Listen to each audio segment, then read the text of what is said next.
उमापतिं सुरगुरुं वन्दे जगत्कारणं वन्दे पुन्नगभूषणं मृगचरधरं वन्दे पशूनां पतिं वन्दे शूरशशाङ्गवन्दिनयनं वन्दे मुकुन्दप्रिया वन्दे भक्तनियश्रियं च वरदं वन्दे शिवं शङ्करं मङ्गलं भगवान् विष्णु मङ्गलं गरुडध्वजा मङ्गलं पुण्डरीकाक्ष मङ्गलायस्तनो हरे येन बद्धो बलिराजा दानवीरो महाबला तेन त्वां प्रतिबध्नामि रक्षैमाञ्चलमाञ्चलः। सभी भक्तों को सादर प्रणाम, सादर नमस्कार और सभी भक्तों को रक्षाबंधन की हार्दिक शुभकामनाएं। और हम भगवान से कामना करते हैं भगवान आप सदैव इनकी रक्षा करें, इनकी आयु की वृद्धि हो, धन की वृद्धि हो और सभी मनोरथ परिपूर्ण हो। कहते हैं कि ये जो रक्षाबंधन है, रक्षाबंधन का वास्तविक महत्व का प्रतीक है और रक्षा के सूत्र में जब कोई पवित्र धागा बांधा जाता है तो उसको कहते हैं रक्षाबंधन।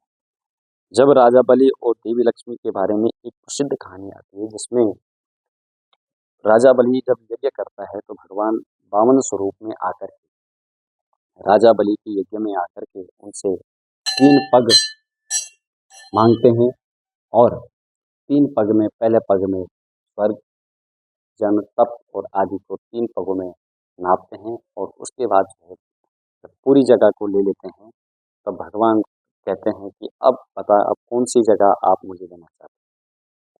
तो राजा बलि कहते हैं कि हे भगवान आप जो है अपना पैर जो है मेरे सर के ऊपर रख दीजिए। और जब भगवान विष्णु जब राजा बलि के सर पे जब पैर रखते हैं तो उसको जो है पैर इतना हो जाता है कि वो सीधे पाताल लोक की तरफ चला जाता है और उसको जो है पाताल लोक का राजा बनाया जाता है। और भगवान तब उसके लिए 6 महीने जो है पाताल लोक में राजा बलि के द्वार पे खड़े रहते हैं। और इसी प्रकार जब भगवान जब वैकुंठ धाम में नहीं गए तो माँ लक्ष्मी जो परेशान हो, माँ लक्ष्मी परेशान हुई तो माँ लक्ष्मी जो उनको ढूंढते ढूंढते जो है नारद जी मिले। नारद जी ने कहा कि भगवान तो वहाँ विराजमान है, उनके द्वार पे जो है द्वारपाल बने हुए हैं। तो माँ लक्ष्मी उनके यहाँ चली जाती हैं और राजा बलि से कहते हैं कि आप जो है हमारे पति को हमें दे दीजिए।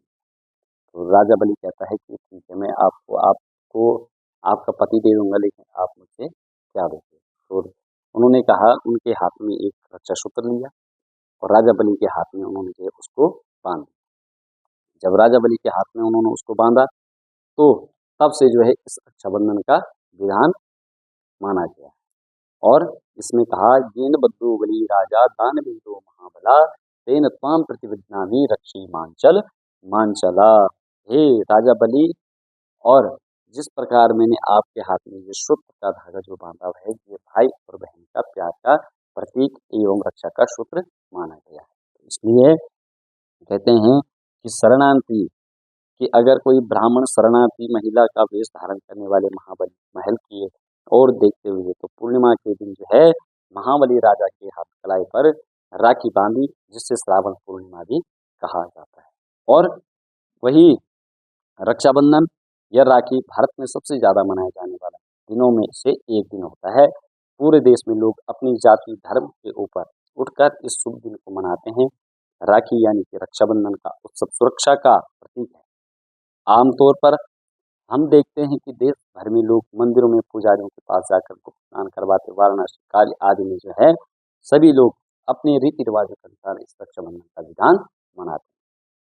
और इसमें विशेषता ये है अपनी परंपराओं के अनुसार ऐसा कहा जाता है और माना जाता है कि अगर कोई इस पवित्र बनाए रखता है तो यज्ञोपवीत भी पहन सकते हैं इस दिन।